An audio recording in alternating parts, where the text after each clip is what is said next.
Today's edition of Pittsburgh Steelers Talk is presented by LinkedIn Talent Solutions. LinkedIn Jobs is here to make it easier to find the right person for your job. Post your job for free over at linkedin.com/NFL Daily. More on them later on in today's show, but the Steelers have made the 5 mandated roster moves to get down to the 80-man roster limit here on NFL Cut Day. We're going to break down all the moves Pittsburgh made, beginning with the 2 that actually went down yesterday, one of which is actually a signing made by the Steelers. They cut offensive lineman Jordan Tucker, the UDFA out of North Carolina, freeing up a spot for Adrian Ealy, who you might have heard of, especially if you're a Big 12 football fan, the offensive lineman from Oklahoma. He is now on his 5th NFL team, 7 different stops in total, by the way, since being a UDFA in 2021. Mike Tomlin asked, "Are you sending a message?" And he said, "No, I just make signings."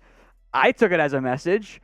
I think Pittsburgh's a bit worried about their backup offensive line depth. Dan Moore regressed last week. Chuks Okorafor's played pretty well overall.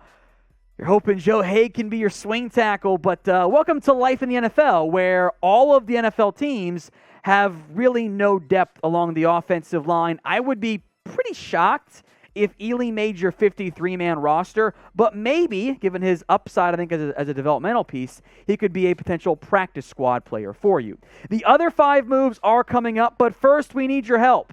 Somehow, our Steelers Talk channel is losing to our Lions YouTube channel in likes this month. Yeah, the Lions. Like, if we're being honest and objective, there's like maybe 1 or 2 more poverty franchises in NFL history than the Detroit Lions. Let's get that changed. Like the video and make sure we beat the lowly Lions in likes this month.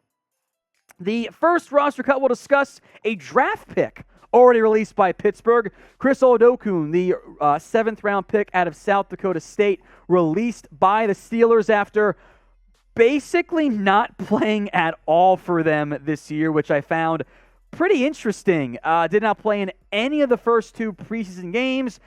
It clearly was not going to play at all in the 3rd preseason game. Could still be brought back to the practice squad. No one's going to sign him since he didn't even get many reps in terms of practice. He was just the 4th guy.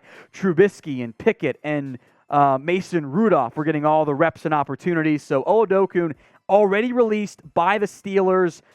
I think practice squad is a possibility because remember, folks, you cut guys from 85 to 80 to make sure that you're keeping the guys who won the 53 and to survive the 3rd preseason game. Oladokun's not going to play. Cut him now. I bet if they want to, he can still make the practice squad. It leaves 3 quarterbacks on the active roster for Pittsburgh.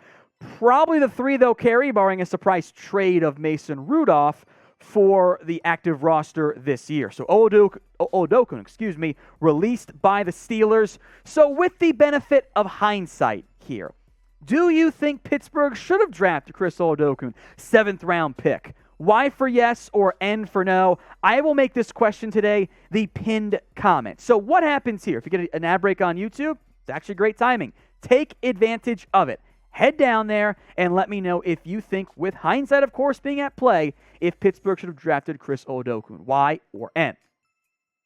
Time for another somewhat notable name, surprise cut. Genard Avery, released by the Pittsburgh Steelers. I was very happy when Pittsburgh added him. I'm like, this guy could be your edge number 3. Didn't even make it to the 3rd preseason game in the end. He's kind of played around some inside, outside linebacker, was an edge for Pittsburgh, kind of a tweener player in the end. 1 sack last year. He's had chances in the NFL before.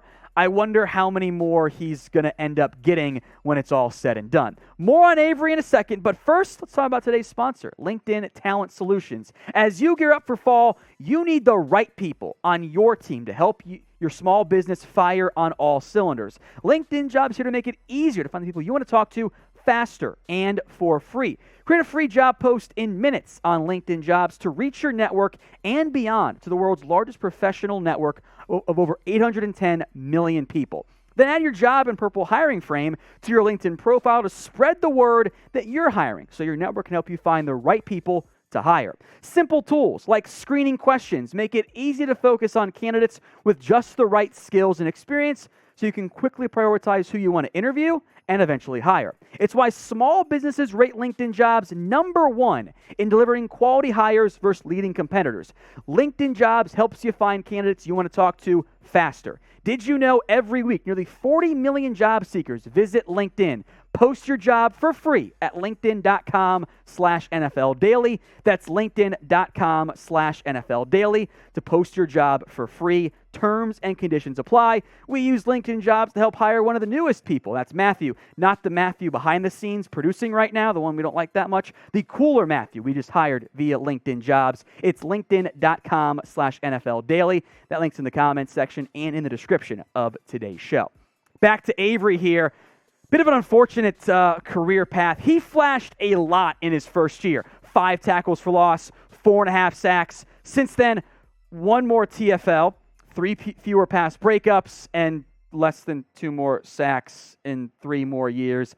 I was disappointed with his result, his release and his overall play. I do wonder now, I think Derek Tuska is your edge number 3, but Hamilcar Rashed Jr., Rondell Carter, I don't know if your edge, at least 4, is on the roster right now. I would keep an eye on this position after the main roster cuts that happen later on.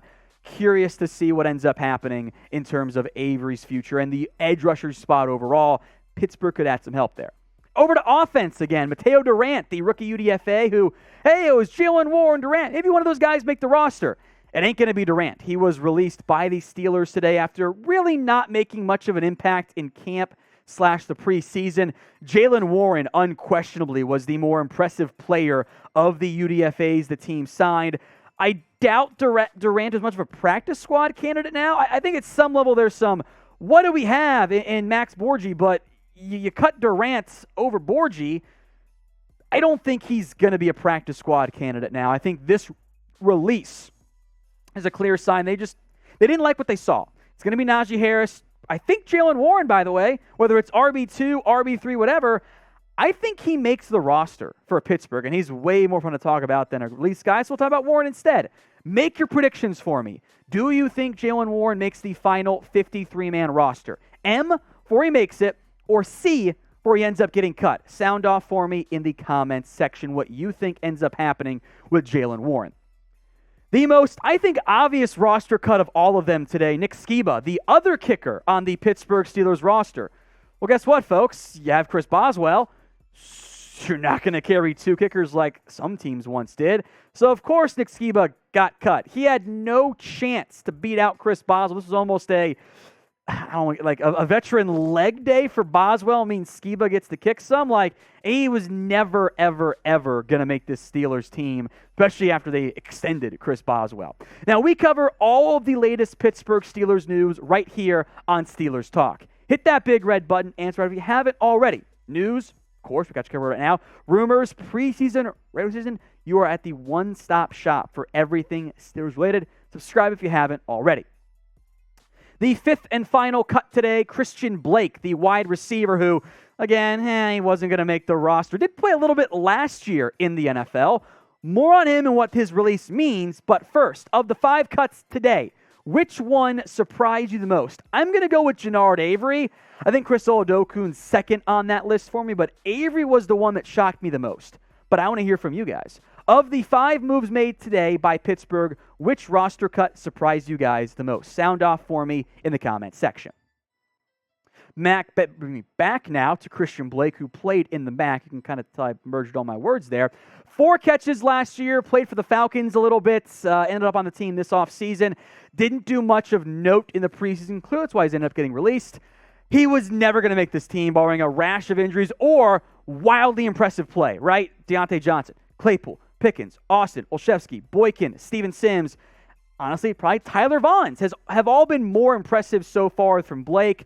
His release means probably guys like a White or a Vaughns end up being practice squad candidates for Pittsburgh more so than Blake was ever going to be.